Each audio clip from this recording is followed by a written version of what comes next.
Alors que je mourais après un accident glacial, ils m'ont regardé dans les yeux. Et ont dit, ce n'est pas notre fille. Laissez-la partir, ils sont sortis sans une larme. Une semaine après, ils sont revenus pour l'héritage, mais une lettre les attendait. Et leurs visages ont blêmi. Bonsoir.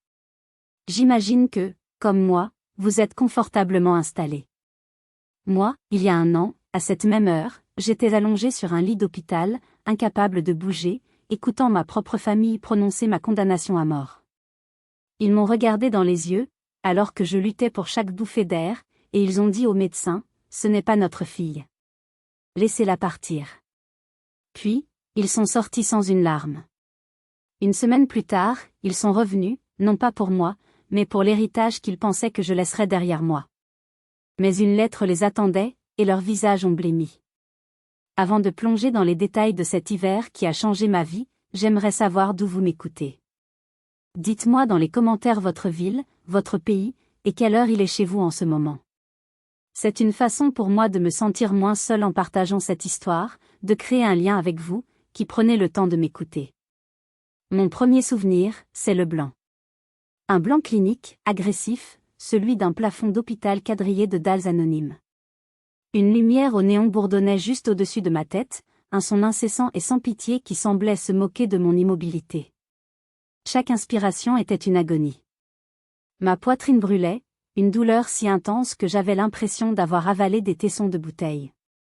J'ai essayé de bouger, ne serait-ce qu'un doigt. Rien. J'ai essayé de parler, de former un son, n'importe quoi pour signaler que j'étais là, consciente. Mais un tube en plastique descendait dans ma gorge, me bâillonnant, me clouant au silence.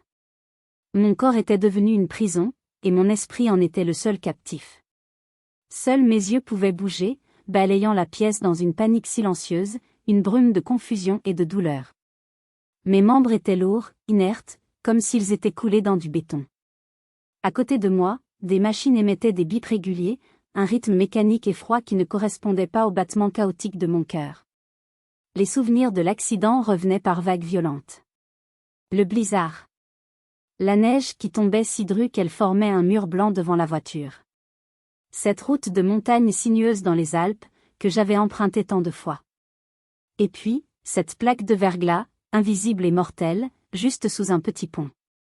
Je me souviens de cette seconde où le monde a basculé, où la voiture a dérapé, incontrôlable. Mes phares n'éclairaient plus que la neige tourbillonnante. Et puis, le silence. Un silence absolu, assourdissant, juste avant le craquement horrible du métal et des os. Maintenant, il n'y avait que cette odeur. Une odeur aigre, chimique, un mélange d'antiseptique et de peur qui imprégnait les draps rêches et les poches de perfusion en plastique. Quelque part près de là, la voix d'une infirmière flottait, douce et presque désolée. Elle a de la chance d'être en vie, si on peut appeler ça vivre. Polytraumatisée. Une autre voix, masculine, celle d'un médecin, a répondu, trop basse pour que je la saisisse. Puis, des bruits de pas. Des talons sur le linoléum. Lents, délibérés, et terriblement familiers. Mon cœur, ou ce qu'il en restait, s'est serré. J'ai lutté pour voir au-delà du bord de ma vision, pour percer le flou qui entourait mon lit. J'ai reconnu leur silhouette. Ma mère, Isabelle, droite et rigide dans son manteau coûteux. Mon père, Philippe, massif et impassible. Et juste derrière eux, plus grand que dans mon souvenir, Antoine, mon frère aîné. Une vague de soulagement absurde m'a submergé. Ils étaient venus. Ils étaient là. Malgré toutes les années de distance émotionnelle, malgré le sentiment constant de ne jamais être tout à fait à ma place, ils étaient venus. Peut-être qu'ils tenaient encore à moi. L'espoir est une chose tenace, une mauvaise herbe qui repousse même sur les terres les plus arides. Je voulais pleurer de gratitude, mais tout ce que je pouvais faire, c'était cligner des yeux, laissant des larmes silencieuses s'échapper des coins de mes yeux et couler sur mes tempes. Et puis, j'ai entendu la voix de ma mère. Froide. Nette. Sans appel. Une voix qui tranchait l'air comme une lame de glace. Elle s'adressait au médecin qui venait d'entrer, un homme que j'ai plus tard appris à connaître sous le nom de Dr Martin. Ce n'est pas notre fille. Le monde s'est arrêté de tourner. Le bourdonnement du néon a disparu. Les bips des machines se sont tus. Ai-je bien entendu? C'était sûrement un cauchemar, un effet des médicaments. Elle a continué, sa voix ne tremblant pas, nous l'avons recueillie, c'est vrai. Mais elle n'est pas de notre sang. Nous avons fait notre part. Elle n'a jamais été censée rester avec nous pour toujours. Antoine s'est agité à côté d'elle. Je ne pouvais pas voir son visage, seulement ses bras croisés sur sa poitrine, une posture défensive. J'ai attendu. J'ai prié pour qu'il dise quelque chose. Maman, arrête, c'est Chloé. N'importe quoi. Il est resté silencieux. Son silence était une trahison aussi tranchante que les mots de ma mère. Puis, la voix de mon père, plate et sans émotion, a prononcé la sentence finale. Elle ne s'en sortira pas. Le médecin nous a dit que ses chances sont minimes. Inutile de prolonger cette mascarade. Nous en avons fait plus qu'assez. Personne ne s'est approché de moi. Personne n'a touché ma main. Personne n'a murmuré « On t'aime, bats-toi ». Juste le silence, et le bruit de 3 paires de pieds qui se détournaient et marchaient vers la porte. Ils ne savaient pas que je pouvais les entendre. Ils ne savaient pas que je n'étais pas complètement partie. Mais j'ai tout entendu. Chaque mot, chaque syllabe. Et quand la porte s'est refermée dans un clic sec, quelque chose à l'intérieur de moi s'est brisé. Pas un cri, pas même un sanglot. Juste une fissure silencieuse et creuse, le son d'une âme qui se fendille. Mais ils ignoraient une chose. J'étais peut-être brisée, mais mon esprit, lui, venait de déclarer la guerre. Les jours qui ont suivi ont été un long tunnel de silence et de solitude. Un brouillard blanc, peuplé uniquement par les bips réguliers des machines et les ombres furtives des infirmières. Le soleil se levait et se couchait derrière des stores tirés, une routine à laquelle mon corps endolori ne participait pas. Je n'avais aucune notion du temps. 2 jours? 3 jours? Une semaine? Chaque minute était une heure, chaque heure une éternité. Personne n'est revenu. Pas une carte, pas un message, pas un seul signe que quelqu'un, quelque part, se souciait assez de moi pour vérifier si je respirais encore. Les infirmières passaient comme des automates, efficaces mais distantes. Elles changeaient mes perfusions, vérifiaient mes constantes, me retournaient pour éviter les escarres. Je n'étais plus une personne, j'étais une tâche sur leur liste, un corps à entretenir. Parfois, j'entendais des bribes de leur conversation dans le couloir. Elles parlaient de « la jeune femme de la 12 », de « l'accident des Alpes » et de sa « famille étrange qui n'est jamais revenue ». Leur chuchotement était une confirmation de plus de mon abandon. Je me sentais comme un débris échoué sur une plage déserte, attendant que la marée m'emporte. La rage initiale avait laissé place à un désespoir lourd et engourdissant. À quoi bon se battre si personne ne vous attend de l'autre côté? Et puis, un après-midi, alors que la lumière grise de l'hiver filtrait à travers les lamelles du store, Léo est entré. Il n'a pas frappé. Il est juste apparu dans l'embrasure de la porte, comme une anomalie colorée dans ce monde monochrome. Les cheveux en désordre, les yeux cernés par l'inquiétude, son souffle formant un nuage de buée dans l'air froid qu'il avait amené de l'extérieur. Il portait encore son blouson de travail, taché de peinture. Il tenait un pauvre bouquet de fleurs de supermarché, déjà un peu fané. Chloé. Sa voix s'est brisée sur mon nom. C'était la première fois que quelqu'un le prononçait avec chaleur depuis, je ne savais plus quand. Je ne pouvais pas répondre, mais mes doigts ont tressailli. Juste une fois. Un spasme minuscule, presque imperceptible. Ce fut suffisant. Il a laissé tomber les fleurs sur une chaise et s'est précipité à mon chevet, prenant ma main avec une douceur infinie, comme s'il avait peur de me briser. Ses mains étaient chaudes, calleuses. C'était la première fois qu'on me touchait avec tendresse depuis l'accident. C'est moi, a-t-il chuchoté, sa voix rauque d'émotion. C'est Léo. Mon Dieu, Chloé. Je suis là. Tu n'es pas seule, d'accord? Je suis là. Léo. Mon meilleur ami d'enfance, mon complice de bêtises, celui avec qui j'avais construit des cabanes et partagé tous mes secrets jusqu'à ce que la vie nous sépare après le lycée. Je l'avais perdu de vue, absorbé par mes études, mon travail, et par cette tentative désespérée et vaine de gagner l'approbation de la famille Durand. Il n'a pas demandé ce qui s'était passé. Il n'a pas insisté pour avoir des détails. Il s'est juste assis. Sa simple présence était un baume, un poids chaud et rassurant dans le vide glacial de ma solitude. Le temps a de nouveau ralenti. Les machines continuaient leur bip monotone, mes côtes me faisaient toujours souffrir à chaque respiration, mais quelque chose avait changé. Pas à l'extérieur. À l'intérieur. C'était une pulsation faible, presque imperceptible, mais réelle. Ce n'était plus seulement la douleur. C'était le début de la survie. Plus tard, il m'a raconté comment il m'avait trouvé. Il avait vu un entrefilet dans le journal local de Grenoble parlant d'un accident sur une route des Alpes, une jeune femme de Lyon, non identifiée. Un mauvais pressentiment l'avait saisi. Il se souvenait que je lui avais dit, lors de notre dernière conversation maladroite quelques mois plus tôt, que j'allais parfois skier seul dans ce coin. Il avait appelé 3 hôpitaux différents. Il avait dû se battre avec l'administration qui refusait de donner des informations, prétextant qu'il n'était pas de la famille. Quelle famille, leur avait-il demandé, sa voix montant d'une octave. Celle qu'il a laissée ici toute seule depuis une semaine? Ils avaient fini par céder, mal à l'aise. Léo est resté toute la nuit. Je dérivais entre conscience et inconscience, mais chaque fois que mes yeux s'ouvraient, il était là, affalé sur le fauteuil inconfortable. Parfois, il me tenait la main. D'autres fois, il lisait un livre de poche à voix basse, juste pour remplir le silence de mots. Sa voix était un fil d'or dans l'obscurité, un phare dans la tempête.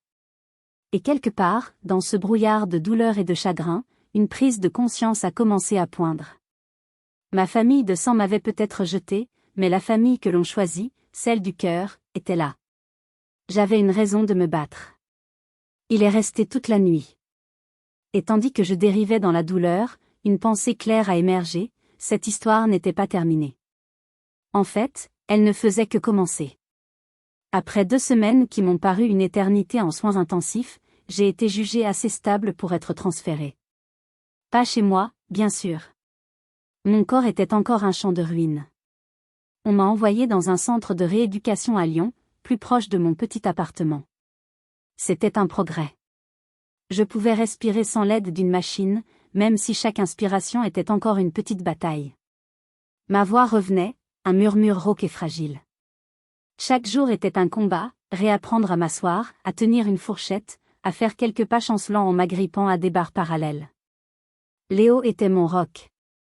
Il venait me voir tous les jours après son travail sur les chantiers, m'apportant des magazines, des compotes, et surtout, sa présence indéfectible.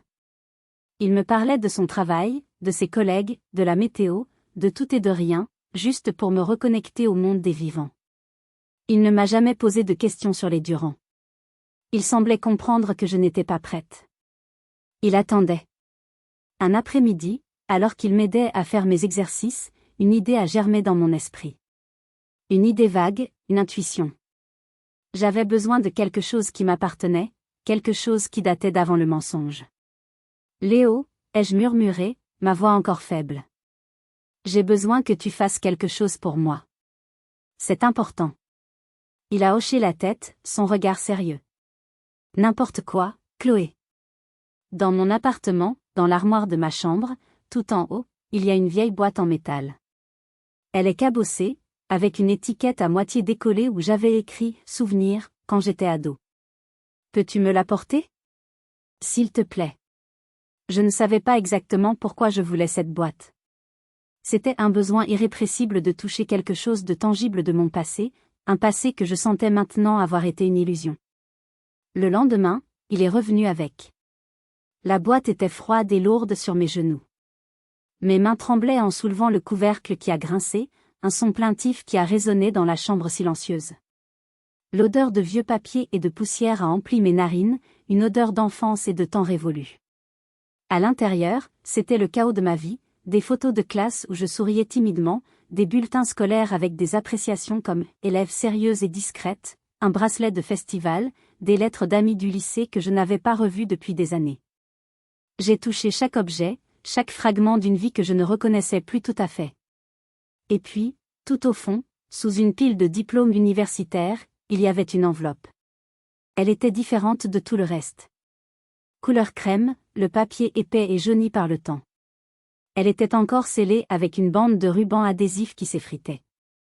En travers, une écriture élégante mais ferme, à l'encre bleue passée, disait « Confidentiel pour Chloé uniquement ».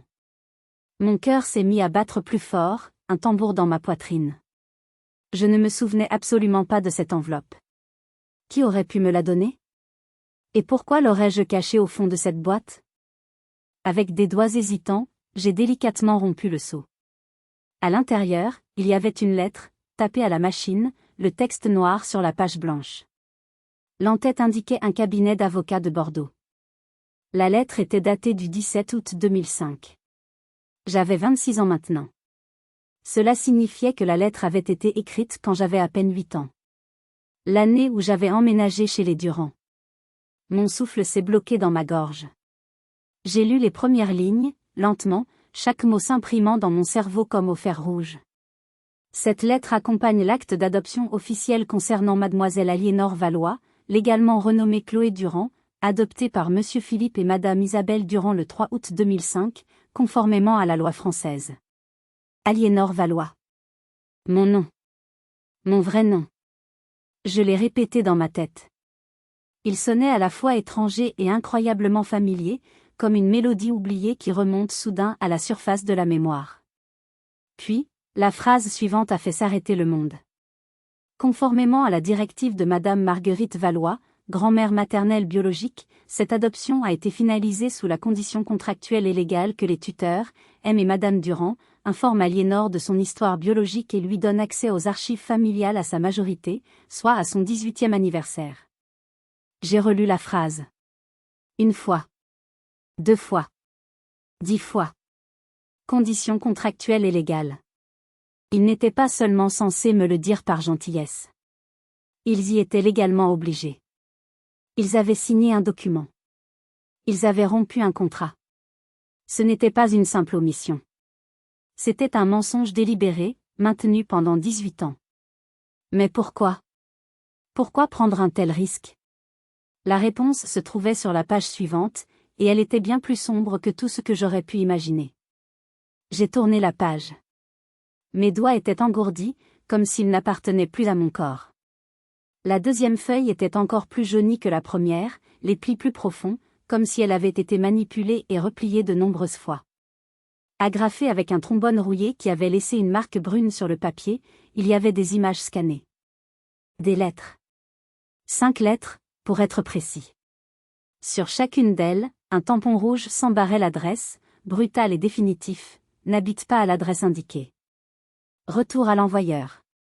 Tout était adressé à mademoiselle Aliénor Valois, au bon soin de la famille Durand, Versailles. L'expéditeur était le même sur toutes, monsieur Valois, Bordeaux. Marguerite Valois. Ma grand-mère. Les dates s'étalaient de 2010 à 2014, de mes 13 à mes 17 ans. Elle m'avait écrit. Elle avait essayé de garder le contact, de maintenir ce fil fragile qui nous reliait. Pendant des années. Et les Durand avaient tout intercepté, tout renvoyé, sans un mot, sans un remords. Ils ne me les avaient jamais donnés. J'ai suivi l'adresse de l'expéditeur avec mon doigt, comme si je pouvais sentir sa présence, son espoir déçu, à travers le papier jauni. Elle m'a écrit, ai-je murmuré, la voix brisée. Les larmes que je retenais depuis des semaines ont commencé à couler, chaudes et amères. Léo, qui était resté silencieux jusque-là, a posé une main réconfortante sur mon épaule. Chloé, ils n'ont pas seulement menti. Ils se sont assurés que personne d'autre ne puisse te dire la vérité. Cette phrase a résonné en moi comme un gong funèbre. Ce n'était pas de la négligence. C'était une stratégie. Une stratégie d'isolement total. Tous les souvenirs étranges, toutes les conversations évasives ont commencé à s'emboîter comme les pièces d'un puzzle macabre. Quand j'avais 17 ans, j'avais demandé à Isabelle pourquoi nous n'avions aucune photo de moi bébé. Elle avait répondu, l'air agacé, on les a perdus dans un déménagement. Tout a été inondé. Je l'avais cru. Quand j'avais 22 ans, j'avais mentionné que je voulais passer un week-end à Bordeaux pour visiter la région. Philippe avait presque paniqué. C'est une ville ennuyeuse, pleine de vieux. Pourquoi perdre ton temps là-bas? Va plutôt à Nice. Je pensais qu'ils étaient surprotecteurs, un peu snobs.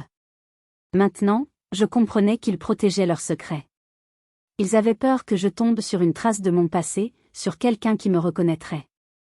Et puis, mes yeux sont tombés sur le dernier paragraphe de la lettre de l'avocat. Il était en gras, comme pour souligner son importance capitale. Je l'ai lu à voix haute, ma voix tremblante. Concernant le patrimoine fiduciaire établi pour Aliénor Valois par disposition testamentaire de Madame Marguerite Valois, celui-ci restera en fiducie jusqu'à ce que la bénéficiaire soit localisée et formellement identifiée. Tout accès est gelé jusqu'à confirmation de l'identité sous le nom de naissance. Patrimoine fiduciaire. Un héritage. Ma grand-mère m'avait laissé quelque chose. De l'argent, des biens, quelque chose d'assez important pour nécessiter un avocat et un fonds fiduciaire. Et la seule clé pour y accéder était mon vrai nom. Aliénor Valois. Le nom qu'ils avaient méthodiquement effacé de ma vie. Le froid qui m'a envahi n'avait rien à voir avec le chauffage du centre de rééducation. C'était le froid glacial de la compréhension. Voilà pourquoi. Voilà la raison de 18 ans de mensonges. La raison de leur abandon à l'hôpital. Si je mourais en tant que Chloé Durand, Aliénor Valois ne serait jamais retrouvée. Et après un certain nombre d'années, l'héritage serait probablement revenu aux plus proches parents, ceux qui avaient essayé de me retrouver. C'était un plan diabolique, cupide et incroyablement cruel. J'ai attrapé mon ordinateur portable, que Léo m'avait apporté. Mon esprit était maintenant d'une clarté redoutable. J'ai tapé son nom, Marguerite Valois, Bordeaux. Le deuxième lien était un avis de décès du journal Sud-Ouest. Décédée le 8 mars 2018. Ancienne infirmière, veuve de Samuel Valois. Elle laisse dans le deuil une petite fille, Aliénor Valois. Il m'avait aussi caché sa mort. Elle était morte en pensant que je l'avais oubliée, que je ne m'étais jamais soucié de ses lettres. La douleur était si vive qu'elle a éclipsé la douleur physique. C'était une trahison à un niveau que je n'aurais jamais cru possible. Et vous, à ma place, qu'auriez-vous fait? Quelle aurait été votre première réaction en découvrant que toute votre vie était basée sur une escroquerie financière et émotionnelle? Dites-le-moi dans les commentaires, car à ce moment-là, la tristesse a laissé place à une rage froide et pure.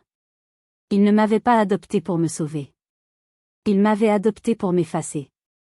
J'ai pris mon téléphone, mes doigts ne tremblant plus de faiblesse, mais de fureur. Il était temps qu'Aliénor Valois revienne d'entre les morts. Le lendemain matin, j'ai utilisé la quasi-totalité de mes économies pour une seule chose, prendre rendez-vous avec le meilleur avocat spécialisé en droit de la succession de Lyon. Son nom était Maître Dubois. Une femme d'une soixantaine d'années, petite, élégante, avec des yeux perçants derrière des lunettes cerclées d'écailles et une réputation de pitbull juridique. Son cabinet, situé près de la place Bellecour, sentait le bois ciré, le cuir et le vieux papier, un endroit où les secrets de famille venaient mourir ou être exposés au grand jour. Je me suis assise en face d'elle, Léo à mes côtés pour me soutenir moralement. J'ai posé la boîte en métal sur le bureau en acajou poli et j'ai sorti la lettre de l'avocat bordelais et les scans des lettres retournées. D'une voix que je forçais à rester calme et factuelle, j'ai tout raconté.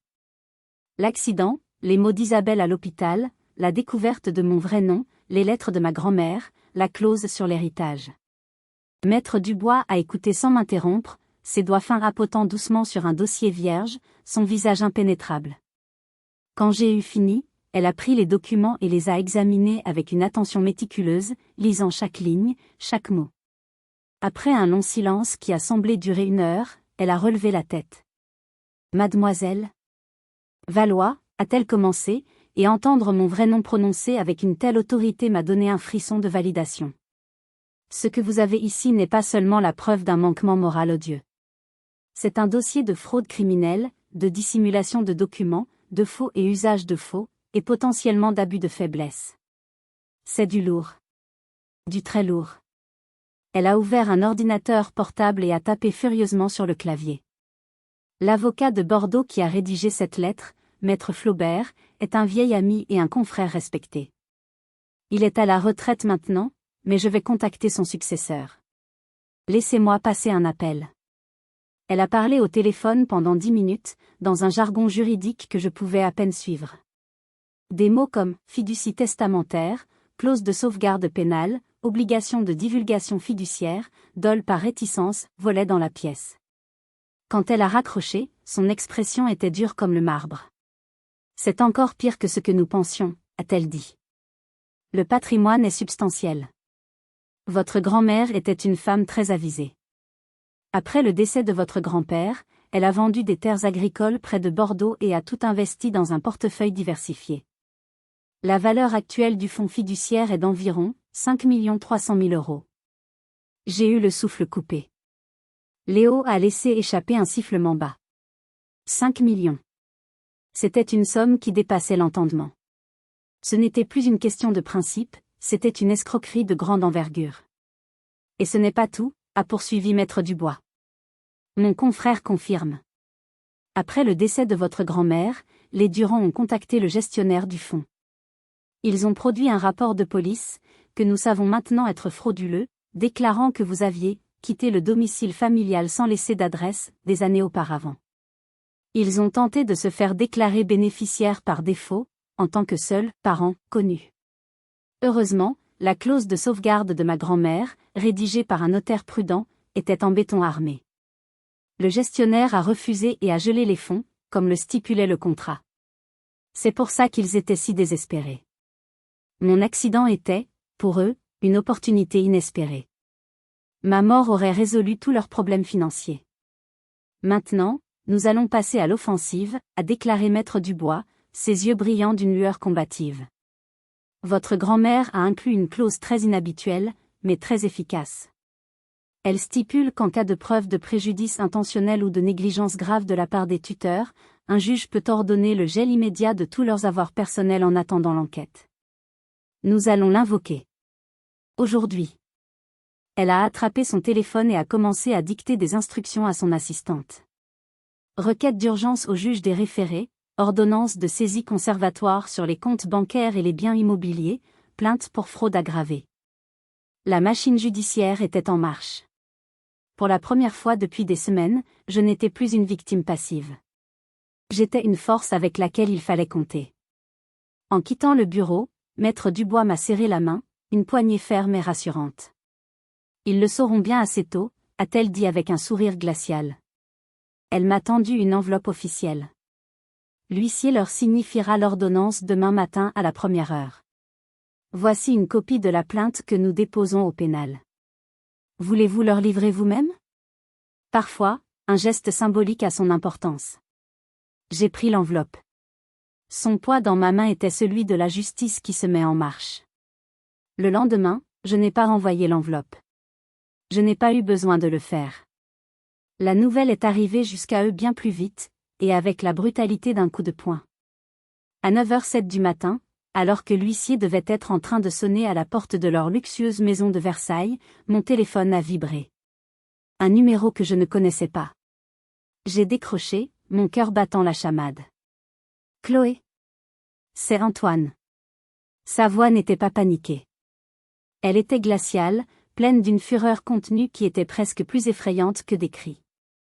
Qu'est-ce que tu as fait ? Qu'est-ce que tu as fait, espèce de petite garce ?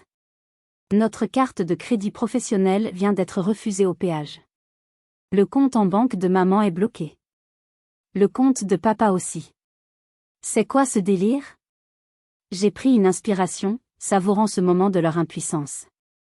Ce n'est pas un délire, Antoine. C'est la justice. Tu devrais peut-être demander à tes parents pourquoi une femme nommée Aliénor Valois a plus de droits sur leur compte qu'eux-mêmes. Un silence de mort a suivi, puis il a sifflé, tu vas le regretter. Je te le jure. J'ai raccroché avant qu'il ne puisse ajouter une autre menace. La petite satisfaction que j'ai ressentie a été de courte durée. Je savais qu'il ne bluffait pas. Il n'allait pas se laisser faire. Le vrai coup bas, le plus venimeux, est venu l'après-midi. J'étais de retour à mon travail à temps partiel dans une agence de communication.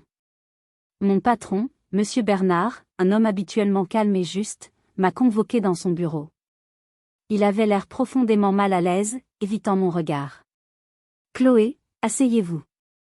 J'ai reçu un appel, très étrange. De votre frère, Antoine Durand. » Mon estomac s'est noué. Je savais ce qui allait arriver. Il m'a dit. Il a hésité, cherchant ses mots. Il m'a dit que vous traversiez une période très difficile depuis votre accident. Que vous souffriez d'un grave syndrome de stress post-traumatique. Il a utilisé les mots « délire paranoïaque »,« fabulation »,« instabilité mentale ». Il a suggéré que vous inventiez des histoires complexes pour extorquer de l'argent à votre famille et que l'entreprise devrait peut-être réévaluer votre capacité à gérer des dossiers clients importants. Il a même parlé de « risque pour notre réputation ». Le sol s'est dérobé sous mes pieds. C'était diabolique. Il n'essayait pas seulement de se défendre. Il essayait de me détruire professionnellement, de me discréditer, de m'isoler. De faire de moi une folle aux yeux du monde pour que personne ne me croie. C'était la chose la plus cruelle, la plus calculée qu'il pouvait faire. Heureusement, ma collègue et amie Sylvie, dont le bureau était juste à côté, avait entendu la conversation téléphonique de mon patron à travers la fine cloison. Elle a fait irruption dans le bureau sans frapper. « C'est faux », a-t-elle dit, le visage rouge de colère. « Monsieur Bernard, c'est un tissu de mensonges. Je travaille avec Chloé tous les jours. Elle est l'une des personnes les plus lucides, courageuses et professionnelles que je connaisse. Sa famille adoptive essaie de la salir parce qu'elle a découvert qu'ils lui ont volé son héritage. C'est ignoble. » Mon patron, voyant la loyauté passionnée de Sylvie et le choc sur mon visage, a semblé prendre sa décision. Il a soupiré. « Je vous crois, Chloé. Je suis désolé que vous ayez à subir ça. Mais soyez prudente. Ces gens sont dangereux. Je suis rentré chez moi ce soir-là, secoué jusqu'à la moelle. Ils étaient prêts à tout. J'étais en train de me faire une tisane, les mains tremblantes, lorsque la sonnette a retenti. J'ai regardé par le Judas. Mon cœur a raté un battement. C'était Isabelle. Seule. J'ai ouvert la porte, la gardant sur la chaîne de sécurité. Elle n'a pas crié. Pire. Elle a commencé à pleurer. Des larmes de crocodile qui coulaient sur son visage parfaitement maquillé. Elle avait l'air d'une madone en souffrance. « Chloé, ma chérie, mon bébé. Comment as-tu pu » a-t-elle sangloté, sa voix brisée par une fausse douleur. « Tout est bloqué. Philippe est furieux, il parle de te déshériter, ce qui reste. Tu ne comprends pas. À l'hôpital, j'étais en état de choc. La peur de te perdre m'a fait dire n'importe quoi. Tu sais que je ne le pensais pas. Comment peux-tu faire ça à ta propre mère, après tout ce que nous avons fait pour toi? Nous t'avons donné un foyer, une éducation, un nom. On t'a sauvé. » Chaque mot était un poison, une tentative de me faire douter, de me faire sentir coupable. Elle jouait la carte de la mère blessée, la victime. Elle était une actrice hors pair, une manipulatrice de génie. J'ai regardé son visage baigné de larmes et j'ai ressenti un calme glacial m'envahir. J'ai déverrouillé la chaîne, j'ai ouvert la porte juste assez pour lui parler, mais pas assez pour qu'elle entre. « Vous n'êtes pas ma mère, Isabelle. Vous étiez ma gardienne. Et vous avez échoué. Vous ne m'avez pas sauvée, vous m'avez emprisonnée. Vous n'avez pas seulement brisé mon cœur, vous avez enfreint la loi. Ce n'est que le début. » J'ai refermé la porte sur son visage stupéfait, où la tristesse feinte avait laissé place à une haine pure. La guerre était déclarée, et j'étais prête. Après la tentative de manipulation d'Isabelle et la calomnie d'Antoine, j'ai compris que rester sur la défensive ne suffisait plus. Ils essayaient de contrôler le récit, de me peindre comme une personne instable et cupide dans les cercles privés. Je devais prendre le contrôle de ma propre histoire. Je devais la raconter moi-même, avec mes propres mots, et cette fois, publiquement. Je devais allumer un feu si grand qu'il ne pourrait pas l'éteindre. Maître Dubois, comprenant parfaitement la stratégie de la terre brûlée de mes adversaires, m'a mis en contact avec une journaliste d'investigation réputée, une femme nommée Hélène Marshall, qui animait une émission très suivie sur une grande chaîne d'information. Elle était connue pour son éthique, son traitement respectueux des victimes et sa ténacité.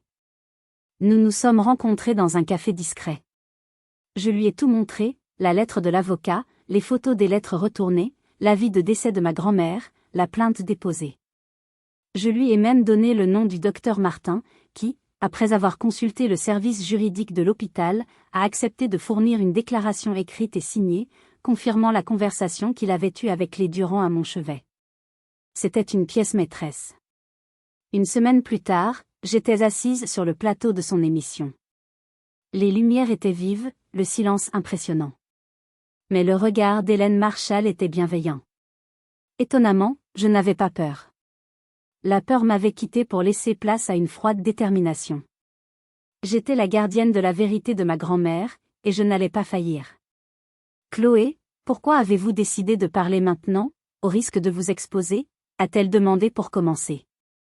J'ai pris une profonde inspiration et j'ai regardé la caméra principale, imaginant les millions de personnes qui regardaient. Parce que le silence ne protège que les coupables.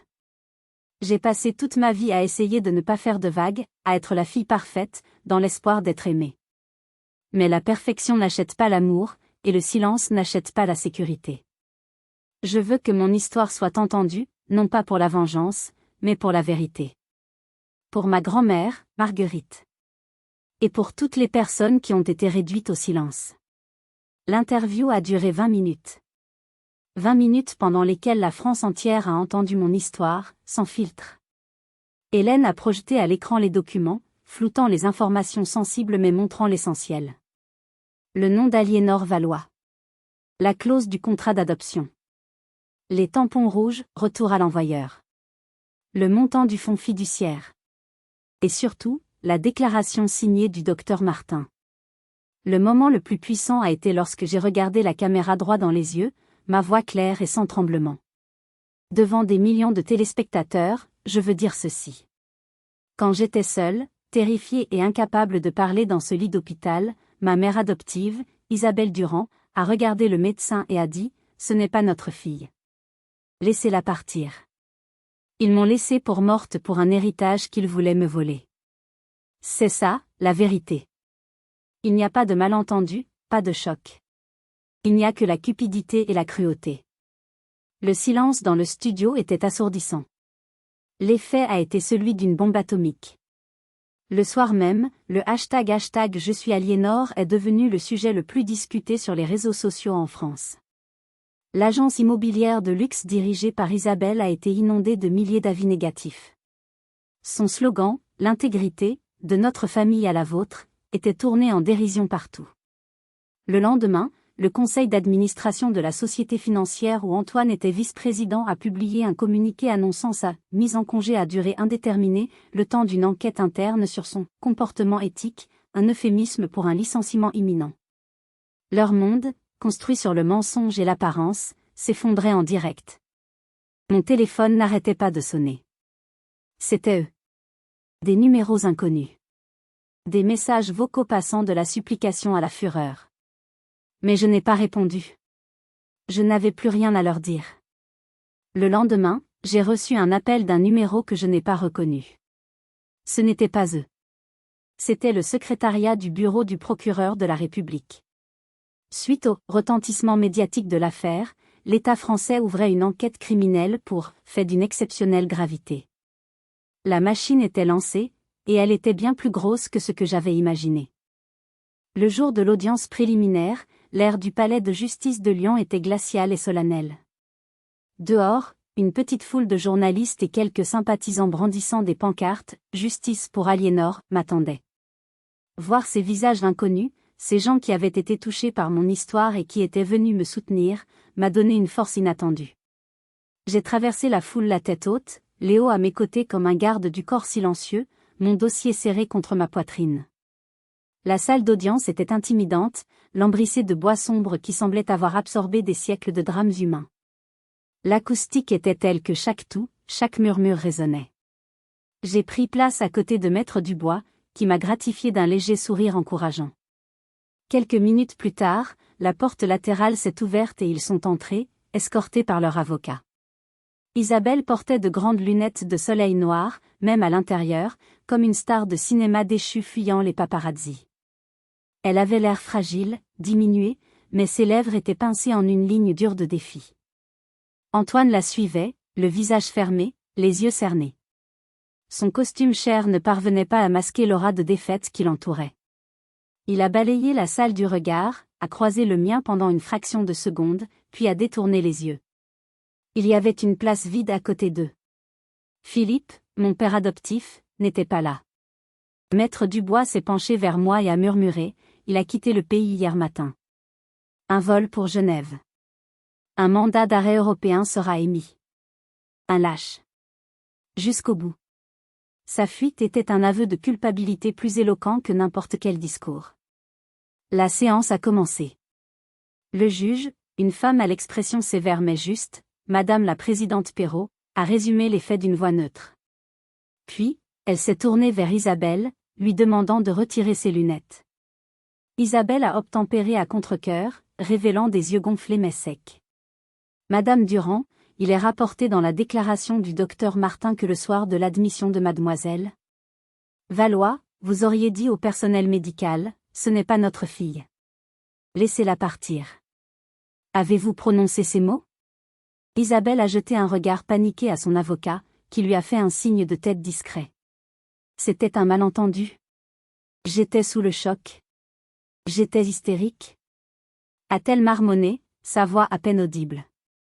Un malentendu, a tonné Maître Dubois en se levant, sa petite taille contrastant avec la puissance de sa voix. Un malentendu qui a été suivi, quelques semaines après le décès de la grand-mère de ma cliente, par une tentative de déclarer ma cliente disparue, pour mettre la main sur un fonds fiduciaire de plus de 5 millions d'euros? Est-ce aussi un malentendu?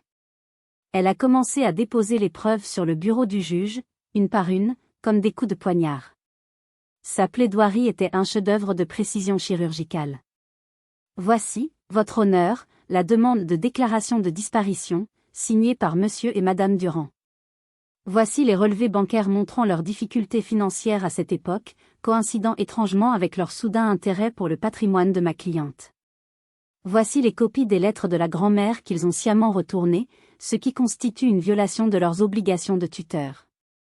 Et voici le plus accablant, un email, envoyé par Monsieur Antoine Durand à la banque gestionnaire du fonds, 3 jours seulement après mon accident, alors que j'étais entre la vie et la mort. Il y demande des informations sur les procédures en cas de décès du bénéficiaire avant la réclamation. 3 jours. Il ne demandait pas de mes nouvelles, il planifiait déjà l'après. Chaque document était une pierre de plus sur leur tombe. L'avocat de la défense, un jeune homme visiblement dépassé, bafouillait des objections qui étaient systématiquement rejetées par la juge. Le juge a examiné les pièces en silence pendant un long moment. Puis elle a relevé les yeux, d'abord vers Antoine, puis vers Isabelle. Son regard était chargé d'un mépris glacial. Cette cour a vu de nombreux cas de litiges familiaux liés à des problèmes d'argent, a-t-elle dit d'une voix lente et mesurée. Mais rarement avons-nous vu une telle combinaison de cupidité, de cruauté et de préméditation. Vous avez pris un enfant, vous l'avez isolé de ses racines, vous avez violé un contrat légal, et quand elle est devenue un obstacle à votre enrichissement, vous l'avez abandonnée sur ce que vous espériez être son lit de mort. Elle s'est tournée vers son greffier. Je demande l'ouverture immédiate d'une information judiciaire pour fraude, abus de confiance, faux et usage de faux, et non-assistance à personne en danger. Les prévenus sont placés sous contrôle judiciaire strict avec interdiction de quitter le territoire et obligation de pointer au commissariat. L'audience est levée. C'était fini. Pas de cris, pas de larmes de ma part. Juste le son du marteau du juge qui s'abattait, scellant leur destin. Isabelle est restée figée, le visage décomposé. Antoine fixait le vide, son arrogance envolée, ne laissant qu'un jeune homme pathétique. En sortant du tribunal, aveuglé par les flashs des photographes, je n'ai ressenti ni joie, ni vengeance. Juste, la paix. La paix de la vérité enfin reconnue. Mais je ne savais pas que la partie la plus importante de mon voyage ne faisait que commencer. La semaine qui a suivi le procès a été étrange et déroutante. Le monde extérieur était en effervescence. Mon histoire était partout, dans les journaux, à la télévision, sur les réseaux sociaux. J'étais devenu un symbole malgré moi.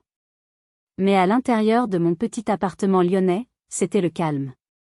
Un calme nouveau, que je n'avais jamais connu.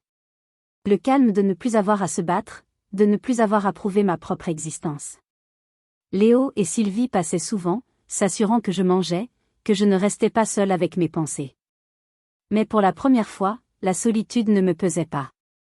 Elle était apaisante, comme le silence après une longue et violente tempête. Je réapprenais à vivre, à respirer. Et puis, un mardi matin, Une lettre est arrivée. Elle était glissée entre une facture d'électricité et une publicité pour une pizzeria. Une enveloppe blanche, simple, en papier ordinaire. Pas d'adresse d'expéditeur au dos. Juste mon nom, écrit d'une main soignée mais légèrement tremblante, une écriture de personne âgée. Mademoiselle Chloé Durand. Le cachet de la poste indiquait Bordeaux. Mon cœur s'est mis à battre plus vite, un rythme sourd et puissant dans ma poitrine. Bordeaux. La ville de ma grand-mère. La ville de mes origines. J'ai posé l'enveloppe sur la table de la cuisine. Je l'ai regardée pendant un long moment, presque effrayée de l'ouvrir. Mon esprit s'emballait. Était-ce une autre menace? Un parent éloigné des Durand? Ou autre chose? Et si c'était une déception de plus? Après tant de révélations, avais-je encore la force d'affronter une nouvelle vérité? J'ai fini par prendre un coupe-papier, mes mains moites. À l'intérieur, une seule page de papier à lettres bleues pâles, pliée en 4, et une vieille photo, aux couleurs passées. La photo montrait un bébé de quelques mois, emmitouflé dans une couverture tricotée, dormant paisiblement dans les bras d'une femme au sourire doux et aux yeux fatigués mais pleins d'un amour infini. Je n'avais pas besoin de lire la lettre pour savoir que c'était elle. Marguerite. Ma grand-mère. Ses yeux sur la photo étaient les mêmes que ceux que j'imaginais en lisant son nom. Et le bébé, c'était moi. Une vague d'émotions pure et violente m'a submergée. Mes yeux se sont embués en lisant les premiers mots de la lettre. Chère Aliénor, si cette lettre vous parvient, vous devez savoir que c'est votre vrai nom, celui que votre mère vous a donné, mon nom est Hélène. Marguerite était ma sœur aînée. Votre grand-mère. J'ai vu votre interview à la télévision. J'ai pleuré pendant 1 heure. Quand je vous ai vue, si digne, si forte, si ressemblante à votre mère, j'ai su. La voilà, ai-je dit à voix haute dans mon salon vide. La fille de Cécile. Cécile. Ma mère. Un prénom. Une réalité. Nous ne vous avons jamais abandonné, Aliénor. Jamais. S'il vous plaît, croyez-le. Quand votre mère, Cécile, est décédée en vous donnant la vie, Marguerite a juré sur sa tombe de vous élever. Mais il y a eu des complications. Le système était contre elle, une femme seule, une simple infirmière. Ils vous ont placé en famille d'accueil, chez les Durand. Cela devait être temporaire, juste le temps que Marguerite vende la maison de nos parents pour prouver sa stabilité financière. Et puis, du jour au lendemain, vous avez disparu. Dossier scellé. Déménagement. Nous avons tout essayé. Nous avons écrit, nous avons appelé des avocats. Les Durand ont construit un mur de silence autour de vous, un mur infranchissable. Marguerite est morte de chagrin, il y a quelques années, persuadée que vous ne sauriez jamais à quel point vous avez été aimé, à quel point vous avez été désiré. J'ai dû m'arrêter de lire, suffoquant d'un sanglot qui venait du plus profond de mon être. Je n'étais pas un fardeau.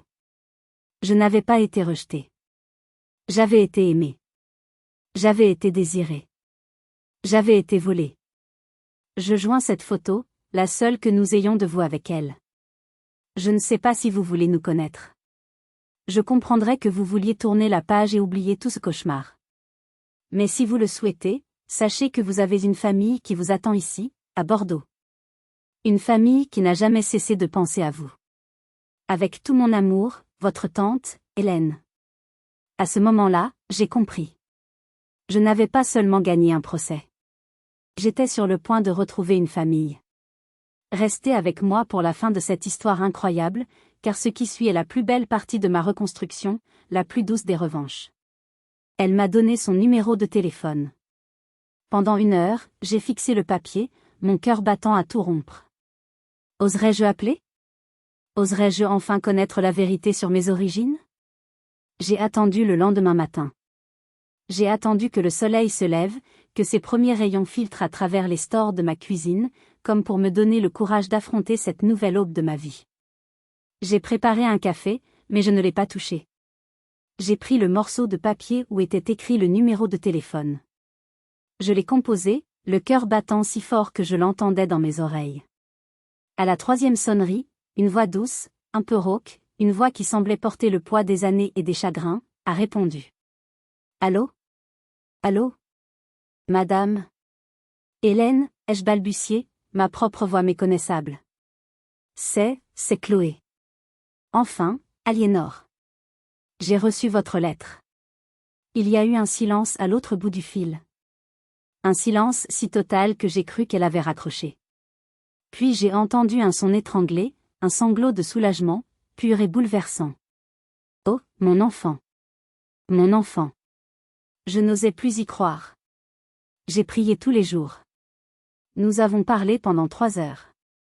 3 heures qui ont effacé 26 ans de vide, de questions sans réponse.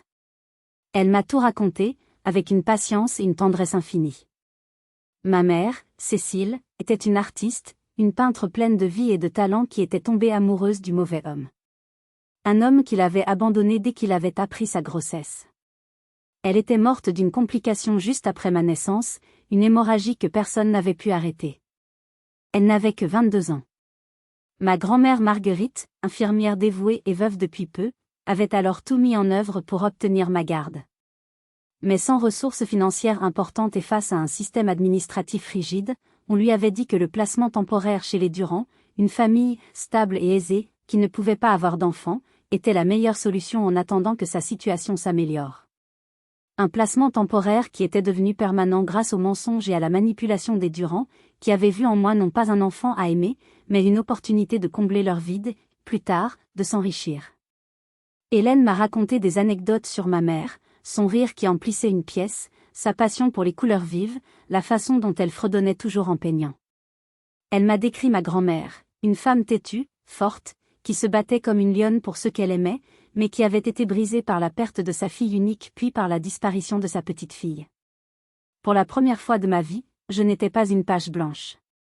J'avais une histoire. J'avais des racines.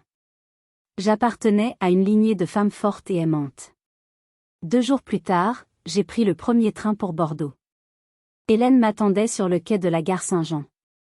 Elle ressemblait aux photos, plus âgée, les cheveux argentés coupés courts, mais avec le même regard bienveillant et pétillant que ma grand-mère.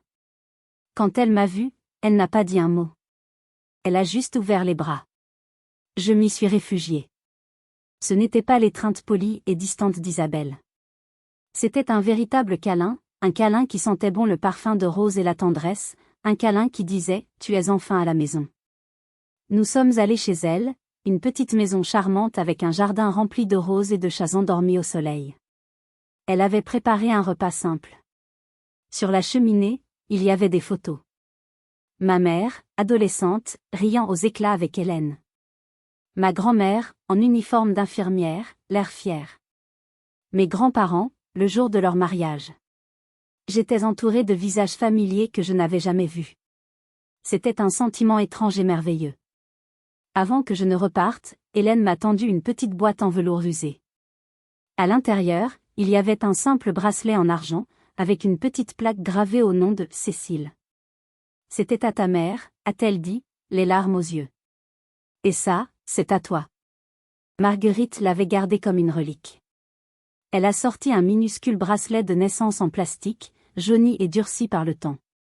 Les perles roses et blanches épelant le nom étaient encore lisibles, Aliénor. C'était mon bracelet de naissance. Celui que ma mère m'avait mis au poignet, dans ces derniers instants. En tenant ce petit morceau de plastique usé, j'ai senti toutes les pièces de mon puzzle intérieur se mettre en place. Le vide en moi s'est rempli d'un amour que je n'avais jamais connu. J'étais enfin, complète. Mais il restait une dernière chose à faire. Mon retour à Lyon a été différent. La ville était la même, mon appartement était le même, mais je n'étais plus la même. Je marchais différemment, je respirais différemment. Le poids de l'incertitude et du rejet qui m'avait courbé toute ma vie avait disparu. J'avais une famille. J'avais une histoire. J'avais un nom. Le procès pénal contre les Durand a suivi son cours. Antoine et Isabelle ont été reconnus coupables de fraude, d'escroquerie, de faux et usage de faux et d'abus de confiance. Ils ont été condamnés à de la prison avec sursis et à me verser des dommages et intérêts considérables, en plus de la restitution intégrale de l'héritage. Leurs biens ont été vendus pour couvrir les sommes dues. Philippe, arrêté en Suisse, a été extradé et a fait face à des accusations supplémentaires, notamment celle de non-assistance à personne en danger. Leur monde d'apparence et de privilèges s'est effondré. Mais honnêtement, cela m'importait peu. Leur punition était leur problème. Ma victoire n'était pas dans leur défaite. Ma victoire était dans ma propre reconstruction. La première chose que j'ai faite a été de me rendre à la mairie avec les documents du tribunal. J'ai officiellement fait la demande de reprendre mon nom de naissance. Ce n'était pas seulement un changement administratif. C'était un acte de réclamation, un acte de renaissance. Quelques semaines plus tard, j'ai reçu ma nouvelle carte d'identité. La photo était la même, mais le nom en dessous était différent. Chloé Aliénor Valois. J'avais décidé de garder « Chloé », ce prénom sous lequel j'avais souffert mais aussi survécu, et de lui adjoindre celui que ma mère m'avait donné. C'était moi. Entière. Avec l'héritage de ma grand-mère, j'aurais pu ne plus jamais travailler, vivre une vie de luxe. Mais cet argent avait une histoire de lutte et d'amour. Il était imprégné du sacrifice de ma grand-mère. Je ne pouvais pas simplement le dépenser. En hommage à Marguerite, cette infirmière qui s'était battue pour les autres toute sa vie, j'ai créé une fondation, la Fondation Valois. Sa mission, offrir une aide juridique gratuite et un soutien psychologique aux enfants et aux jeunes adultes victimes de maltraitance ou de négligence au sein du système de l'aide sociale à l'enfance. L'argent de ma grand-mère servirait à protéger d'autres enfants comme moi, à être la voix de ceux que l'on essaie de réduire au silence. Quelques mois plus tard, par un matin ensoleillé d'automne, je suis retournée à Bordeaux. Hélène m'a emmenée dans un petit cimetière paisible, entouré de vignes dorées. Il y avait 2 tombes, côte à côte, sous un grand cyprès. Cécile Valois. Et Marguerite Valois. Ma mère et ma grand-mère, réunies. Je me suis agenouillée et j'ai posé un bouquet de lys blanc sur la pierre froide de la tombe de Marguerite. Je n'ai pas pleuré. J'ai simplement posé ma main sur le granit et j'ai murmuré, pour qu'elle seule puisse entendre, par-delà le temps et l'espace. Je l'ai reçu, ta lettre, grand-mère. J'ai tout reçu. Ton amour, ta force, ton héritage. Et j'ai survécu. Je suis là. Je suis libre. Merci. Repose en paix. En me relevant, un léger vent a fait bruisser les feuilles des cyprès.